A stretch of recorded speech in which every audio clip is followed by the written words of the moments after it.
അവസാനം ഡയമണ്ട് കിട്ടി. ആർക്ക്? സായിക്ക്. ഇന്നലെ പറഞ്ഞ പോലെ തന്നെ അത് ശ്രീരേഖയ്ക്ക് കൊടുക്കാനുള്ള പ്ലാനാണ്. ശ്രീരേഖ ഈ ആഴ്ച പുറത്തു പോയാൽ അത് ഡയമണ്ട് ഇനാക്റ്റീവ് ബിഗ് ബോസ് ആക്കുമോ, അതോ ശ്രീരേഖയ്ക്ക് വേറെ ആർക്കെങ്കിലും കൊടുക്കാൻ പറ്റുമോ, ശ്രീരേഖ ഇനി റസ്മിന് കൊടുക്കുവോ, കണ്ടറിയാം. എന്തായാലും പ്രേക്ഷകർക്ക് അനുകൂലമായ ഒരു സംഭവം അല്ല വരാൻ പോണത്. അതായത് പ്രേക്ഷകർ ആഗ്രഹിക്കുന്നത് അവിടെ കളിക്കാതെ നിൽക്കുന്നവർ പുറത്തേക്ക് പോകണം എന്നാണ്. ആ സംഭവം നടക്കുമോ ഇല്ലേ എന്നുള്ളത് കണ്ടറിയാം. എല്ലാവർക്കും നമസ്കാരം. ഞാൻ നിങ്ങളുടെ സ്വന്തം രേവതി. വീഡിയോ ആദ്യമായിട്ട് കാണാൻ ചാനൽ സബ്സ്ക്രൈബ് ചെയ്യണം, ലൈക്ക് ചെയ്യണം, കമന്റ് ചെയ്യണം. ഒന്നും പറയാനില്ല. ആദ്യം തന്നെ നമ്മുടെ ലിവിങ് ഏരിയയിലെ എല്ലാവരെയും വിളിപ്പിക്കുന്നു.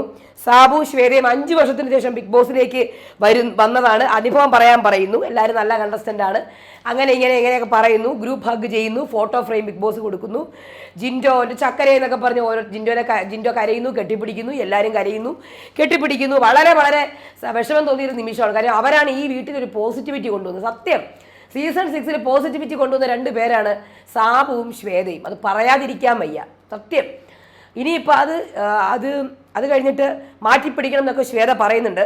ബൈ പറയുന്നു, ഗ്രൂപ്പ് ഫോട്ടോ എടുക്കുന്നു, ക്ലൂ പറയാന്ന് പറയുന്നു. സാബു പോൻ നനവുള്ള സ്ഥലത്ത് വെളിച്ചമില്ലാത്ത സ്ഥലം എന്ന് പറയുന്നു. അപ്പം 2-3 സ്ഥലങ്ങൾ ആദ്യം പറയാം. ഒന്ന് ബാത്റൂം, അല്ലെങ്കിൽ ഒന്ന് ഫ്രിഡ്ജ്, കിച്ചൺ ഏരിയ, ഇവിടെയൊക്കെയാണ്.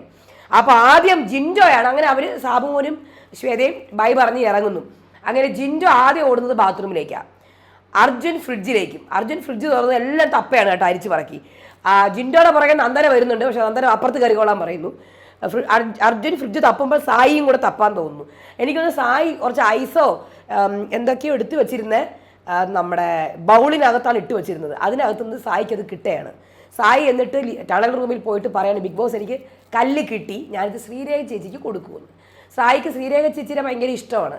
കാര്യം എന്ന് പറഞ്ഞാൽ മോർണിംഗ് ആക്ടിവിറ്റിയിലൊക്കെ പറയുന്നുണ്ടായിരുന്നു, എനിക്കിവിടെ വന്നപ്പോൾ ഞാൻ നെഗറ്റീവായിട്ട് വിചാരിച്ച് വന്ന ആളാണ്, പക്ഷേ വളരെ പോസിറ്റീവായിട്ടും എനിക്ക് വളരെ ഇഷ്ടം തോന്നിയതാണ് ശ്രീരേഖ ചേച്ചി. അപ്പോൾ ശ്രീരേഖയ്ക്ക് തന്നെ കിട്ടുന്നതാണ് എനിക്ക് 100% ഉറപ്പ്. വേറെ ആൾക്കാരെ സായി മാറ്റുമെന്ന് തോന്നുന്നില്ല. കാര്യം ഇന്നലെ ഈ പേര് തന്നെയാണ് പറഞ്ഞുകൊണ്ടിരിക്കുന്നത്. അപ്പം തന്നെ ഹോട്ട്സ്റ്റാറിൻ്റെ താഴെ മൊത്തം സായിക്ക് നെഗറ്റീവ് കമൻറ്റ്സ് ഞാൻ കണ്ടു. എന്ത് മണ്ടത്തരമാണ് സായി കാണിക്കണം എന്ന് പറഞ്ഞിട്ട്. സായി സത്യം പറഞ്ഞാൽ ഗെയിമിൻ്റെ അനുസരണവും പ്രേക്ഷകരുടെ ഇത് നോക്കിയാൽ മണ്ടത്തരമാണ് കാണിക്കുന്നത്. സായി മണ്ടത്തരമാണ് കാണിക്കുന്നത്. കാര്യം സായി ഒരു വീക്ക് ഗെയിമറെ പ്രൊമോട്ട് ചെയ്യുകയാണ്. പ്രൊമോട്ടിങ് മീൻസ് അവരെ കൊണ്ടുപോകാൻ നോക്കുകയാണ്. ഇന്നലെ ശ്രീരേഖ നന്നായിട്ട് ടാസ്ക് കളിച്ചു. പക്ഷേ അഭിനയിച്ചിട്ട് മാത്രം കാര്യമില്ലല്ലോ, ബിഗ് ബോസ് കൂടെ ഗെയിമും കൂടെ കളിക്കണ്ടേ. അപ്പോൾ ആ രീതിയിൽ പ്രേക്ഷകർ പുറത്താക്കാൻ വേണ്ടിയിട്ട് ഈ ആഴ്ച ഏറ്റവും കൂടുതൽ പോളിലൊക്കെ വോട്ട് കുറഞ്ഞ് നിൽക്കുന്ന ആൾ, പോളിനകത്ത് ഏറ്റവും കുറഞ്ഞ് നിൽക്കുന്ന ഒരാളാണ് ശ്രീരേഖ, ശരണ്യ, നന്ദന. ഇവർ 3 പേരുമാണ് ഡേഞ്ചർ സോണിൽ നിൽക്കുന്നത്. ഈ 3 പേർക്ക് ഇത് കിട്ടിയിട്ടും കാര്യമില്ല. സത്യമായിട്ടും കാര്യമില്ല. ഈ ആഴ്ച പുറത്തായാലും മിക്കവാറും ബിഗ് ബോസ് ശ്രീരേഖയോട് ചോദിക്കുമായിരിക്കും ആർക്ക് കൊടുക്കണം എന്നുള്ളത്. അങ്ങനെ ചോദിക്കരുതെന്നാണ് എൻ്റെ പ്രാർത്ഥന. എനിക്ക് ഇത് നിർവീര്യമാവണം. എനിക്ക് ഈ ഡയമണ്ട് ആർക്കും കിട്ടണ്ട എന്നാണ് എൻ്റെ ആഗ്രഹം. കാര്യം അവിടെ ആർക്കും അർഹരല്ല ഈ ഡയമണ്ടിന്. എല്ലാവരും ഔട്ടാവണം. സത്യമാണ് ഞാൻ തുറന്നു പറയുന്നത്. അവിടെ നിന്ന് ഒന്നാമതും അവിടെ നിൽക്കേണ്ട ആൾക്കാരൊക്കെ പുറത്തുപോയി, കളിക്കുന്ന കളിക്കാരൊക്കെ.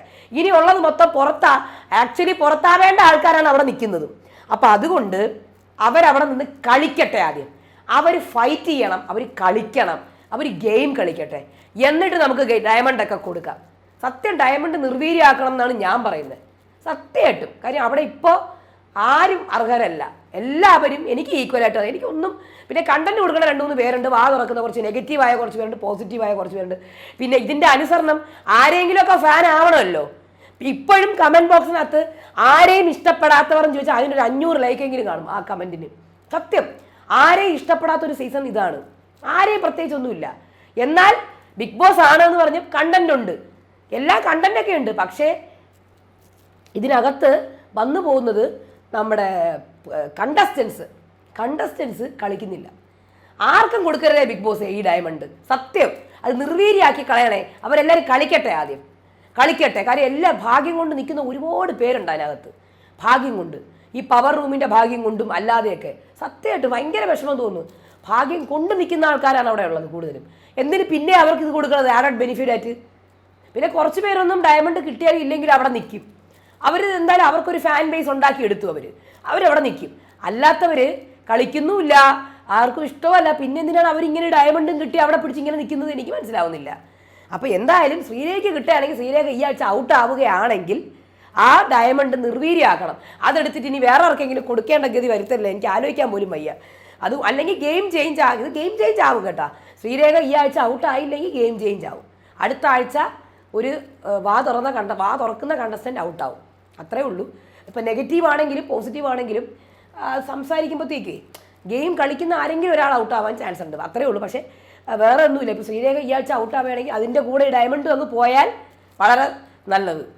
അതായത് ഡയമണ്ട് എടുത്ത് പിന്നെയും അത് യൂസ് ചെയ്യുകയാണെങ്കിൽ അതെനിക്ക് ആവശ്യമില്ല. കാര്യം ഇത് ഒരു ലക്കാണ് ഡയമണ്ട് കിട്ടുക എന്ന് പറഞ്ഞാൽ. ആ ലക്ക് പിന്നെയും വേറെ ആൾക്കാർക്ക് കൊടുക്കണം. എന്തിനാണ്? മാണിക്കക്കഥയിൽ മനീഷ എങ്ങനെയായിരുന്നു? ഇങ്ങനെ തന്നെ ആയിരുന്നില്ല? ഇത് ഏകദേശം ഇതുപോലെയാണ് ഔട്ടായത്. അപ്പോൾ എന്തായിരുന്നാലും സായി ഡയമണ്ട് കിട്ടി. അതുകൊണ്ട് ബാത്റൂമിലൊക്കെ പോകുന്നുണ്ട്. ഫ്രിഡ്ജിനകത്തു നിന്നാണ് കിട്ടിയെന്നാണ് തോന്നുന്നത് കേട്ടോ. ബാക്കി എല്ലാവരും അരിച്ച് പറക്കുന്നുണ്ട്. ഇനി അരിച്ച് പറക്കാൻ സ്ഥലങ്ങളൊന്നും ബാക്കിയില്ല. ആ ശരണ്യ ഇനി ബിഗ് ബോസിൻ്റെ ഓഫീസിലും കൂടെ കയറി അന്വേഷിക്കണം. അത്രമാത്രം അന്വേഷിച്ചിട്ടുണ്ട്.